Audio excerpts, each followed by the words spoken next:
Có những khoảnh khắc trong đời bạn cảm thấy lạc lối, cuộc sống trở nên trì trệ, tâm trí rối bời, cơ thể mệt mỏi. Nhưng giống như mặt trời vẫn mọc mỗi sáng, chỉ cần một sự thay đổi nhỏ cũng đủ để tạo ra một hành trình mới. Nếu bạn cảm thấy yếu đuối hay thiếu tập trung, hãy thử thực hiện 5 bước sau. Đơn giản nhưng có thể thay đổi cuộc sống bạn trong 7 ngày. Đến với kênh Cổ Nhân Xưa, quý vị sẽ nghe nhiều nội dung hay từ những lời dạy của các cổ nhân. Nếu bạn chưa đăng ký kênh thì hãy đăng ký ngay để hàng ngày được nghe nhiều nội dung hay và hữu ích. Chia sẻ cho bạn bè cùng xem là đang tạo ra một phước báo lớn đấy. 1. Đánh bại kẻ thù lớn nhất trong cuộc sống của bạn. Đó là gì? Có một kẻ thù vô hình ngày ngày ở bên cạnh chúng ta.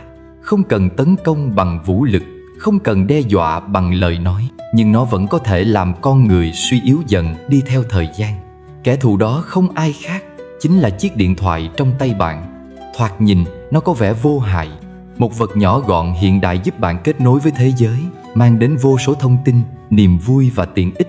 Nhưng chính sự hấp dẫn, đó lại là cái bẫy nguy hiểm nhất, vì bạn không hề nhận ra mình đang dần trở thành nô lệ của nó.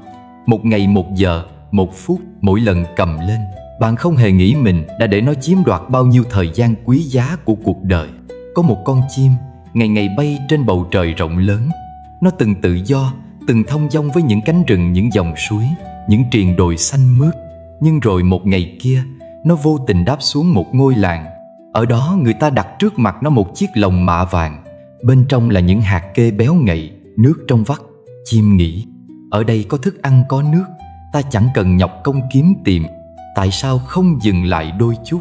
Thế là nó bước vào, và rồi cánh cửa lồng từ từ khép lại. Bạn có nhận thấy điều gì quen thuộc không? Đó là chúng ta, những con người bị mắc kẹt trong một chiếc lồng vô hình mang tên điện thoại. Ban đầu chúng ta chỉ định dùng nó một chút, một tin nhắn, một cuộc gọi, một lần lướt xem tin tức. Nhưng rồi từng chút một, nó giữ chặt lấy ta, khiến ta quên đi khoảng trời rộng lớn bên ngoài. Chiếc điện thoại không xấu, giống như con dao có thể dùng để cắt thức ăn hoặc gây tổn thương. Công nghệ có thể là công cụ giúp ích cho ta, hoặc có thể trở thành xiềng xích trói buộc ta vào một thế giới giả lập. Điều đáng sợ nhất không phải là điện thoại có sức hút mạnh mẽ, mà là chúng ta không nhận ra mình đang bị cuốn vào nó. Những cú chạm vô thức, những giờ đồng hồ trôi qua trên màn hình sáng chói, tất cả đều là thời gian mà chúng ta không bao giờ lấy lại được. Thế giới thu nhỏ trong lòng bàn tay, hay chính ta bị thu nhỏ lại? Ngày xưa, khi chưa có điện thoại, con người có thể ngồi lặng yên bên hiên nhà, ngắm nhìn ánh hoàng hôn phủ xuống mái tranh, lắng nghe tiếng chim về tổ, tiếng gió lùa qua hàng cau. Bây giờ ta vẫn ngồi đó, nhưng mắt dán chặt vào màn hình, tâm trí bị kéo vào một thế giới xa lạ, mà đôi khi ta chẳng hề nhận ra mình đang lạc lối. Người ta nói, con người hiện đại có thể biết chuyện xảy ra ở bên kia địa cầu, nhưng lại không biết lòng mình đang nghĩ gì. Ta dành hàng giờ lướt xem cuộc sống của người khác, nhưng lại không dành nổi vài phút để hiểu chính mình. Ta bị nhấn chìm trong một dòng chảy vô tận của thông tin, tin tức, hình ảnh, nhưng càng nhiều ta càng thấy trống rỗng. Bạn có nhớ lần cuối cùng mình thực sự im lặng là khi nào không? Không có nhạc nền, không có tin nhắn, không có những thông báo nhấp nháy. Chỉ là chính bạn đối diện với tâm trí của mình. Ngày nay ta sợ khoảng lặng, ta vội vã mở điện thoại ngay khi có một khoảnh khắc trống, như thể ta không thể chịu đựng được sự yên tĩnh. Nhưng bạn biết không, chính trong những khoảng lặng ấy, những suy nghĩ sâu sắc nhất, những ý tưởng giá trị nhất mới thực sự xuất hiện. Có bao giờ bạn tự hỏi, một ngày của bạn thực sự trôi qua như thế nào? Bạn cầm điện thoại lên vào buổi sáng, kiểm tra tin nhắn, lướt qua vài bài viết, rồi một video thú vị khiến bạn xem tiếp. Sau đó thêm một bài đăng nữa, thêm một bình luận, thêm một thông báo mới. Và thế là 1 tiếng đồng hồ biến mất. Buổi trưa, bạn định chỉ giải trí đôi chút, nhưng rồi lại cuốn vào những nội dung vô tận. Buổi tối trước khi ngủ, bạn định xem một video, nhưng rồi thức đến nửa đêm mà không hiểu tại sao. Từng chút một, điện thoại đang đánh cắp thời gian, năng lượng và sự tập trung của bạn. Nó khiến bạn quên đi những điều quan trọng. Một cuộc trò chuyện chân thành, một cuốn sách hay, một buổi đi dạo để cảm nhận thiên nhiên, hay đơn giản là một khoảng lặng để suy nghĩ về chính mình. Tại sao bạn cần thoát ra? Thời gian là tài sản quý giá nhất. Tiền mất có thể kiếm lại, nhưng thời gian đã trôi qua thì không bao giờ trở lại. Cuộc sống của bạn đang dần bị thu nhỏ lại trong màn hình 6 inch. Bạn nghĩ rằng mình đang tận hưởng thế giới, nhưng thực tế, thế giới thật sự đang bị bỏ lại phía sau. Bạn không tập trung vào công việc vì cứ vài phút lại kiểm tra điện thoại. Bạn không còn đủ kiên nhẫn để đọc một cuốn sách dài vì đã quen với những thông tin ngắn ngủi, dễ tiếp thu. Bạn không còn dành nhiều thời gian để trò chuyện với người thân vì đang mãi lướt mạng xã hội. Bạn không còn đủ tỉnh táo để suy nghĩ sâu sắc vì đầu óc luôn bị phân tán bởi hàng trăm thứ vô bổ. Điện thoại không phải là xấu, nó chỉ xấu khi bạn để nó kiểm soát mình. Nếu bạn không tỉnh táo, nó sẽ trở thành kẻ cướp thời gian vĩ đại nhất trong cuộc đời bạn. Nếu muốn lấy lại cuộc sống của mình, trước tiên bạn phải lấy lại sự chú tâm. Hãy thử những điều này. Một là đặt điện thoại xuống khi ăn uống. Hãy để mỗi bữa ăn trở thành một khoảnh khắc trọn vẹn, thưởng thức hương vị, cảm nhận sự kết nối với những người xung quanh, hoặc đơn giản là biết ơn vì sự hiện diện của chính mình. Hai là để điện thoại xa giường ngủ. Hãy để buổi sáng của bạn bắt đầu bằng ánh nắng đầu ngày, không phải bởi màn hình xanh mờ nhạt. Khi thức dậy, thay vì cầm ngay điện thoại, hãy dành vài phút hít thở sâu, cảm nhận cơ thể, đặt ra một ý định cho ngày mới. Ba là hạn chế thời gian sử dụng mạng xã hội. Đặt giới hạn rõ ràng, chẳng hạn chỉ dành 30 phút mỗi ngày để xem tin tức hay cập nhật từ bạn bè. Bạn sẽ thấy thế giới thực bên ngoài thú vị hơn rất nhiều. 4 là trải nghiệm lại sự im lặng. Mỗi ngày hãy dành ít nhất 10 phút để ngồi yên không làm gì cả. Chỉ lắng nghe hơi thở, cảm nhận những suy nghĩ trôi qua. Đây là cách để bạn tìm lại chính mình. Và cuối cùng là tạo khoảng không cho những điều thực sự quan trọng. Thay vì dành hàng giờ cuộn qua những dòng tin tức vô tận, hãy dùng thời gian đó để đọc một cuốn sách, trò chuyện với người thân, hoặc đơn giản là đi dạo dưới tán cây. Bạn sẽ thấy cuộc sống chậm lại, nhẹ nhàng hơn và ý nghĩa hơn. Khi bạn đặt điện thoại xuống, thế giới không biến mất. Ngược lại, thế giới thực sự bắt đầu hiện ra trước mắt bạn. Một thế giới có màu sắc rực rỡ, có hương thơm cỏ cây, có tiếng cười giòn tan của những người yêu thương. Bạn không cần từ bỏ điện thoại hoàn toàn, nhưng hãy sử dụng nó như một công cụ, thay vì để nó kiểm soát cuộc sống của bạn. Hãy nhớ rằng, mọi thứ bạn tìm kiếm hạnh phúc, sự an nhiên, ý nghĩa cuộc sống không nằm trong chiếc điện thoại. Nó nằm trong chính bạn. Vậy hôm nay bạn có dám đặt điện thoại xuống và ngước nhìn bầu trời không? Thứ hai, thay đổi thói quen hàng ngày. Mỗi ngày khi mặt trời lên, cuộc đời trao cho bạn một cơ hội mới. Một tờ giấy trắng, một bản nhạc chưa viết, bạn sẽ lấp đầy nó bằng điều gì? Có những người để ngày trôi qua trong vô thức. Họ thức dậy với một chiếc điện thoại trên tay, lướt qua những tin tức hỗn loạn, chìm vào dòng chảy vô tận của mạng xã hội, rồi để thời gian trôi tuột như nước qua kẽ tay. Đến tối họ tự hỏi, hôm nay mình đã làm được gì? Nhưng câu trả lời lại lặng im. Đừng để mình trở thành một người như thế. Mỗi sáng khi vừa mở mắt, hãy dành một khoảnh khắc để biết ơn. Không cần điều gì lớn lao, chỉ cần 3 điều nhỏ bé nhưng chân thật. Một giấc ngủ sâu, một tách trà ấm, một cơn gió mát lùa qua khung cửa. Khi bạn bắt đầu ngày mới với lòng biết ơn tâm trí, bạn sẽ rộng mở hơn, bình thản hơn, hạnh phúc hơn. Những thói quen nhỏ tạo nên cuộc đời lớn. Hãy viết xuống điều bạn muốn làm hôm nay. Không phải một danh sách dài dằng dặc, mà chỉ 1 đến 2 việc thật sự quan trọng. Khi bạn có mục tiêu, mỗi ngày sẽ trở nên có ý nghĩa hơn. Hãy dành thời gian cho sự tĩnh lặng. Đó có thể là 10 phút thiền định, một buổi sáng không điện thoại, hay đơn giản là một tách trà không vội vã. Thế giới vội vàng, nhưng bạn không cần phải thế. Hãy chăm sóc cơ thể mình, đi bộ vài phút, hít thở sâu, ăn một bữa sáng nhẹ nhàng nhưng đủ chất. Một cơ thể khỏe mạnh chính là nền tảng cho một tâm hồn an nhiên. Và quan trọng nhất, hãy sống một ngày với sự có mặt trọn vẹn. Hãy chú ý đến những điều nhỏ bé xung quanh. Tiếng chim hót ngoài hiên, mùi cà phê ấm, một nụ cười của người thân. Khi bạn biết trân trọng hiện tại, bạn sẽ nhận ra rằng hạnh phúc chưa bao giờ ở xa. Người ta thường nói, chúng ta không thể thay đổi quá khứ, nhưng có thể thay đổi tương lai. Điều đó đúng, nhưng tương lai không đến từ những quyết định lớn lao. Nó được tạo nên từ những thói quen nhỏ của hôm nay. Bạn muốn có một cuộc đời an nhiên, hãy bắt đầu từ chính buổi sáng này. Câu chuyện kể rằng Huy là một chàng trai trẻ làm việc trong lĩnh vực công nghệ. Cuộc sống của cậu xoay quanh những con số màn hình máy tính và những cuộc họp triền miên. Mỗi sáng thức dậy, Huy cầm ngay điện thoại, lướt mạng xã hội, đọc tin tức tiêu cực, kiểm tra email công việc trước cả khi đánh răng. Cậu không còn cảm thấy hứng thú với ngày mới. Mỗi ngày trôi qua giống nhau, lặp lại một cách mệt mỏi. Cậu từng nghĩ, cuộc sống này là như vậy thôi, ai mà chẳng bận rộn, chẳng có thời gian cho bản thân. Nhưng điều đáng sợ nhất không phải là bận rộn, mà là việc cậu chẳng còn kiểm soát được chính cuộc đời mình. Rồi một ngày, trong một lần quá tải công việc và kiệt sức, Huy tình cờ xem được một bài viết về sức mạnh của những thói quen nhỏ. Cậu tự hỏi, liệu mình có thể thay đổi chỉ một chút thôi không? Huy quyết định thử.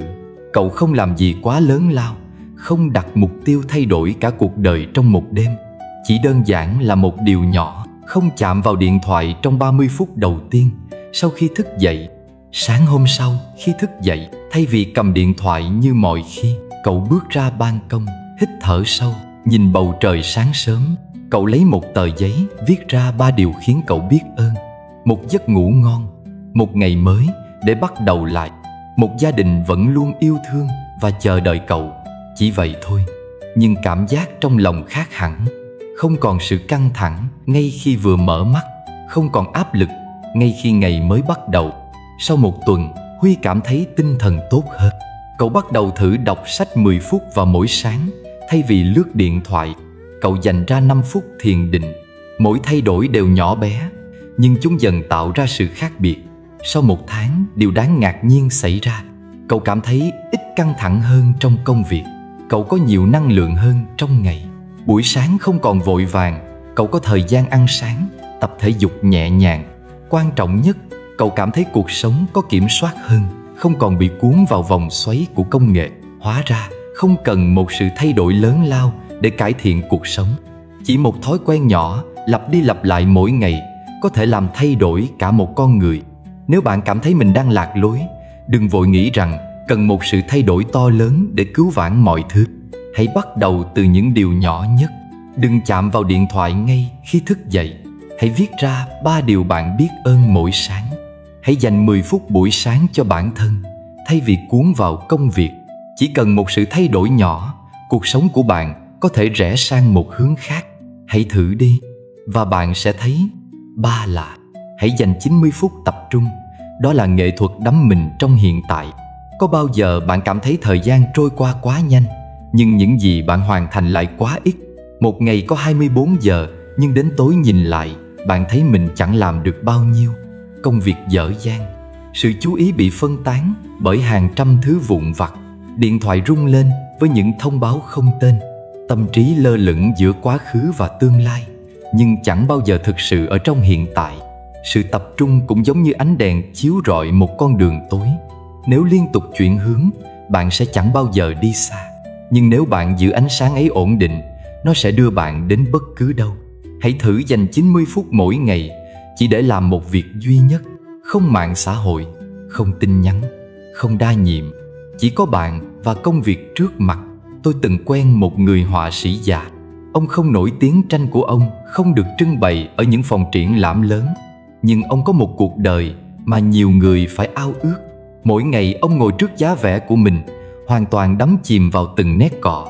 Tôi từng hỏi ông, làm sao bác có thể vẽ suốt hàng giờ mà không bị sao nhãng? Ông cười chỉ vào một tách trà còn bốc khói trên bàn. Cháu thấy không? Khi rót trà, nếu cháu cứ nghĩ về việc khác, nước sẽ tràn ra ngoài. Nhưng nếu cháu tập trung vào dòng nước chảy, mọi thứ sẽ rất trọn vẹn. Công việc cũng vậy. Nếu ta thật sự đắm chìm, ta không chỉ hoàn thành nó tốt hơn, mà còn cảm nhận được niềm vui trong từng khoảnh khắc. 90 phút tập trung vì sao lại quan trọng? Thế giới ngày nay không thiếu công cụ làm việc, nhưng lại thiếu sự tập trung. Mọi thứ xung quanh được thiết kế để thu hút sự chú ý của bạn. Điện thoại rung lên, email liên tục đổ về, những dòng tin tức không bao giờ dừng lại. Khi bạn làm một việc mà tâm trí cứ bị kéo sang những thứ khác, năng lượng của bạn bị phân tán. Một bài viết đáng lẽ mất 1 giờ để hoàn thành có thể kéo dài cả ngày. Một kế hoạch đáng lẽ chỉ cần buổi sáng để nghĩ ra lại mất cả tuần vì bạn liên tục ngắt quãng. Nhưng nếu bạn tắt hết thông báo, đặt điện thoại xuống, dành ra 90 phút trọn vẹn, mọi thứ sẽ thay đổi. Bạn sẽ hoàn thành công việc nhanh hơn. Bạn sẽ cảm thấy ít căng thẳng hơn. Bạn sẽ có nhiều thời gian hơn cho bản thân. Thay vì chạy theo công việc suốt cả ngày, giống như một dòng nước chảy xiết, khi không bị cản trở, nó sẽ đi xa hơn. Làm sao để tận dụng tốt 90 phút này? 1. Chọn một nhiệm vụ quan trọng nhất. Buổi sáng trước khi bắt đầu ngày mới, hãy hỏi bản thân, việc quan trọng nhất hôm nay là gì? Hãy chọn một nhiệm vụ, một việc thôi và dành 90 phút cho nó. 2. Loại bỏ tất cả phiền nhiễu. Đặt điện thoại ở chế độ im lặng, tắt tất cả thông báo. Nếu cần hãy đeo tai nghe hoặc ngồi ở một nơi yên tĩnh. Trong 90 phút này, không có gì quan trọng hơn công việc bạn đang làm. 3. Đặt đồng hồ và không để bị phân tâm. Bạn có thể dùng một chiếc đồng hồ bấm giờ. Khi 90 phút trôi qua, bạn có thể nghỉ ngơi. Nhưng trong khoảng thời gian đó, hãy kiên trì với nguyên tắc: không kiểm tra điện thoại, không mở tab mới, không trả lời tin nhắn. 4. Thả lỏng và tận hưởng sự tập trung. Làm việc không phải là cuộc chạy đua, nó là một hành trình. Khi bạn thực sự tập trung, bạn sẽ cảm thấy nhẹ nhàng hơn thay vì mệt mỏi vì sự trì hoãn. Một cây nến, nếu để ở nơi đầy gió, ngọn lửa sẽ chập chờn không thể cháy sáng. Nhưng nếu đặt trong một không gian tĩnh lặng, ánh sáng sẽ ổn định và chiếu rọi mạnh mẽ. Sự tập trung cũng vậy. Hãy thử dành 90 phút mỗi ngày, không bị sao nhãng. Bạn sẽ ngạc nhiên khi thấy cuộc sống của mình thay đổi như thế nào. 4 là thực hiện bài tập thể dục hàng ngày. Cơ thể là ngôi nhà của tâm hồn. Một ngôi nhà vững chãi, sạch sẽ mang lại sự bình yên bên trong. Nhưng nếu ngôi nhà ấy bị bỏ mặc, bụi phủ đầy mái dột, cột kèo siêu vẹo, liệu có thể chở che cho ta lâu dài? Cũng như vậy, một cơ thể không được chăm sóc sẽ trở thành gánh nặng. Không chỉ là những cơn đau lưng, mỏi gối, mà còn là sự nặng nề trong tâm trí, sự chậm chạp của dòng chảy năng lượng. Hãy dành ít nhất 30 phút mỗi ngày để vận động, đi bộ dưới hàng cây, tập yoga vào buổi sớm, hoặc chỉ đơn giản là hít một hơi thật sâu, duỗi căng đôi tay để cảm nhận từng thớ cơ đang thức dậy. Bạn sẽ thấy sự thay đổi, cơ thể nhẹ nhõm, tinh thần tươi mới. Và quan trọng hơn, bạn sẽ thấy yêu bản thân mình hơn. Có một người đàn ông trung niên, ngày ngày gò lưng trên bàn làm việc. Mỗi sáng ông thức dậy với đôi vai cứng đờ, lưng đau, đầu óc nặng trĩu. Công việc cuốn ông vào những cuộc họp, những con số, những deadline kéo dài từ ngày này qua ngày khác. Một hôm, ông gặp lại một người bạn cũ ở một người luôn vui vẻ, trẻ trung hơn hẳn so với tuổi tác. Người bạn hỏi, dạo này cậu có tập thể dục không? Ông cười nhạt, tôi bận lắm, làm gì có thời gian. Người bạn lắc đầu không nói gì. Anh ta chỉ đi đến một góc công viên, nơi có một ông cụ đang tập thái cực quyền. Những động tác chậm rãi nhưng vững vàng, một sự ung dung toát ra từ từng nhịp thở. Người bạn mỉm cười nói, cụ ấy hơn 80 tuổi rồi, nhưng mỗi ngày vẫn tập thể dục. Còn cậu mới ngoài 40 đã nói rằng mình không có thời gian. Người đàn ông chợt im lặng. Hôm sau, ông bắt đầu dành 10 phút buổi sáng để vươn vai, hít thở. Một tuần sau, ông đi bộ quanh khu phố. Một tháng sau, ông thử tập yoga nhẹ nhàng. Và điều kỳ lạ xảy ra, cơn đau vai biến mất, đầu óc ông minh mẫn hơn. Công việc vẫn nhiều như trước, nhưng không còn cảm giác kiệt sức. Bởi vì khi cơ thể chuyển động, năng lượng trong người cũng được khai thông. Hãy tưởng tượng cơ thể bạn như một cây cổ thụ. Nếu rễ cây bám sâu vào lòng đất, thân cây sẽ vững vàng trước gió bão. Nếu dòng nhựa sống luân chuyển đều đặn, lá sẽ xanh, hoa sẽ nở. Nhưng nếu cây bị bỏ mặc, không còn hấp thụ ánh mặt trời, không còn nhận nước từ lòng đất, nó sẽ dần khô héo. Cơ thể cũng vậy, nếu bạn để nó bất động quá lâu, năng lượng trì trệ. Nhưng nếu bạn vận động mỗi ngày, từng thớ cơ, từng mạch máu sẽ được đánh thức. Sự sống sẽ tuôn trào, giống như dòng nước mát chảy qua những nhánh rễ già nua. 30 phút không phải là nhiều, nhưng đủ để thay đổi. Không ai yêu cầu bạn phải chạy marathon hay nâng tạ nặng hàng chục kg. Chỉ cần 30 phút mỗi ngày. Một buổi sáng khởi động với vài động tác duỗi người. Một buổi tối đi bộ chậm rãi, lắng nghe hơi thở mình hòa cùng nhịp điệu của thiên nhiên. Một bài tập nhẹ nhàng giúp cơ thể linh hoạt đánh thức những phần đã ngủ quên quá lâu. Và quan trọng hơn cả, đó không chỉ là sự rèn luyện thể chất, mà còn là sự chăm sóc cho tâm hồn. Bởi khi bạn trân trọng cơ thể mình, bạn cũng đang trân trọng chính cuộc sống của mình. Một dòng suối, nếu đứng yên sẽ trở thành vũng nước tù động, nhưng nếu nó tiếp tục chảy, nó sẽ trong veo và tràn đầy sức sống. Cơ thể bạn cũng vậy. Hãy bắt đầu ngay từ hôm nay. Hãy đứng dậy, hãy chuyển động, để mỗi ngày trôi qua không chỉ là sự tồn tại, mà là một sự sống tràn đầy. 5 là chống trì hoãn và lắng nghe tiếng nói nội tâm. Có bao giờ bạn thức dậy vào buổi sáng trong đầu đầy những dự định, nhưng cuối cùng lại không làm gì cả?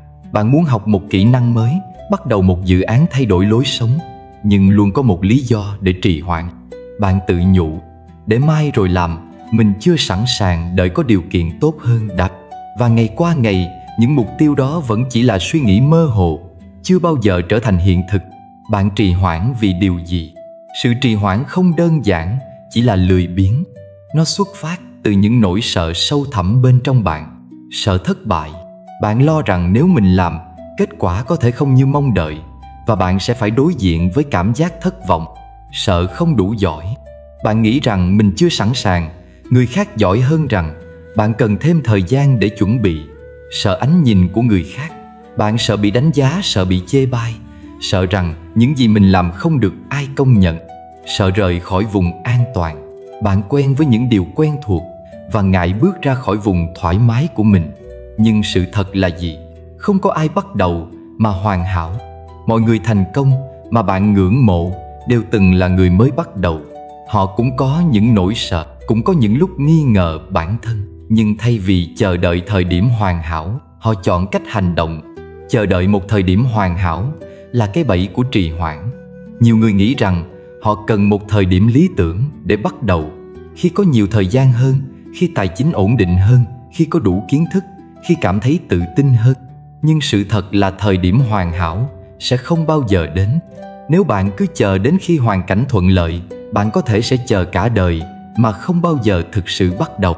Hãy thử nhìn lại bản thân 1 năm trước. Có phải bạn cũng đã từng có những dự định mà đến bây giờ vẫn chưa thực hiện?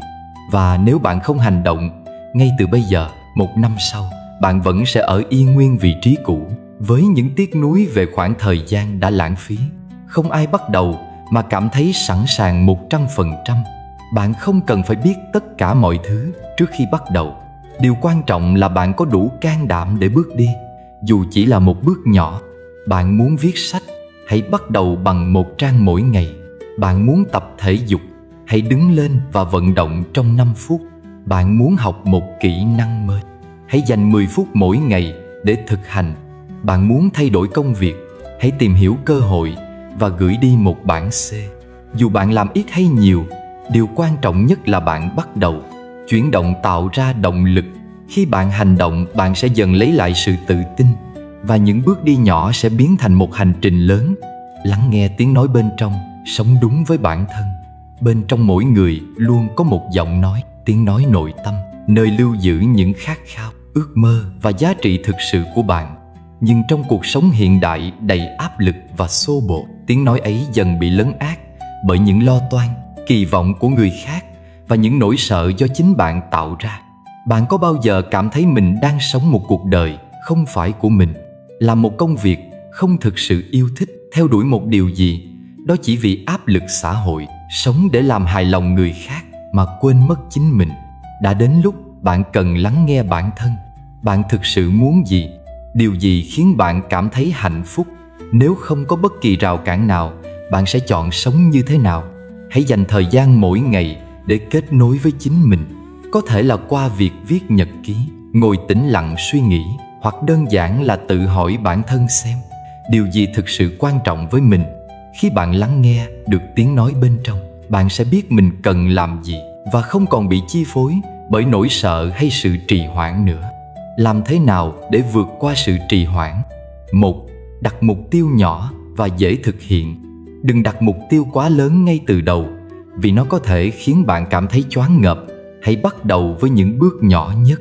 Ví dụ, nếu bạn muốn viết sách, đừng cố gắng viết cả chương đầu tiên trong một ngày. Chỉ cần viết một đoạn ngắn là đủ. 2. Hành động ngay lập tức khi có ý tưởng hay kế hoạch. Hãy làm một việc gì đó ngay để tạo đà. Ngay cả một hành động nhỏ cũng giúp bạn thoát khỏi sự trì hoãn. 3. Loại bỏ những yếu tố gây sao nhãng. Điện thoại, mạng xã hội, thông báo email. Tất cả những thứ này có thể kéo bạn ra khỏi sự tập trung. Hãy tạo một môi trường làm việc yên tĩnh và dành thời gian để chỉ tập trung vào việc mình cần làm. 4. Tạo thói quen và duy trì kỷ luật. Không cần phải có động lực mỗi ngày, vì động lực có thể đến rồi đi. Điều quan trọng là bạn có thể duy trì kỷ luật, biến hành động thành thói quen. Khi bạn làm một việc đều đặn, nó sẽ trở thành một phần tự nhiên trong cuộc sống của bạn. 5. Đừng quá cầu toàn. Sự cầu toàn có thể là một trong những nguyên nhân chính của trì hoãn. Bạn sợ rằng mình chưa đủ giỏi, rằng sản phẩm của mình chưa hoàn hảo, rằng người khác sẽ đánh giá. Nhưng sự thật là không ai giỏi ngay từ đầu. Hãy cứ làm, cứ học hỏi, cứ sửa sai và bạn sẽ ngày càng tiến bộ. 6. Tự nhắc nhở về lý do bạn bắt đầu. Khi bạn cảm thấy mất động lực, hãy nhớ lại tại sao bạn muốn làm điều này ngay từ đầu. Điều đó sẽ giúp bạn có thêm sức mạnh để tiếp tục. Bạn có thể trở thành phiên bản tốt nhất của chính mình, nhưng chỉ khi bạn bắt đầu ngay bây giờ. Cuộc sống không chờ đợi ai. Thời gian sẽ trôi qua dù bạn có hành động hay không. 1 năm sau, bạn sẽ cảm ơn chính mình nếu bạn bắt đầu từ hôm nay. Hãy hành động ngay bây giờ. Dù là một bước nhỏ, nhưng mỗi bước đi sẽ đưa bạn đến gần hơn với con người bạn muốn trở thành. Lắng nghe tiếng nói bên trong, tin vào bản thân và tiếp tục tiến về phía trước. Cuộc sống không chờ đợi ai và thời gian sẽ trôi qua dù bạn có hành động hay không. Đừng để một ngày nào đó bạn nhìn lại và tiếc nuối vì đã không bắt đầu sớm hơn. Hãy bước đi ngay hôm nay, dù chỉ là một bước nhỏ, vì mỗi hành động nhỏ bé hôm nay sẽ tạo nên một phiên bản mạnh mẽ hơn của chính bạn trong tương lai. Nếu bạn cảm thấy video này hữu ích, hãy để lại một bình luận bên dưới. Tôi sẽ hành động ngay hôm nay để cam kết với chính mình. Đừng quên nhấn like để ủng hộ nội dung này, đăng ký kênh Cổ Nhân Xưa để không bỏ lỡ những video tiếp theo, và chia sẻ đến những ai cần động lực để bắt đầu. Bạn đã từng trì hoãn điều gì mà đến giờ vẫn chưa thực hiện? Hãy chia sẻ câu chuyện của bạn trong phần bình luận nhé. Biết đâu chính câu chuyện của bạn sẽ truyền cảm hứng cho ai đó.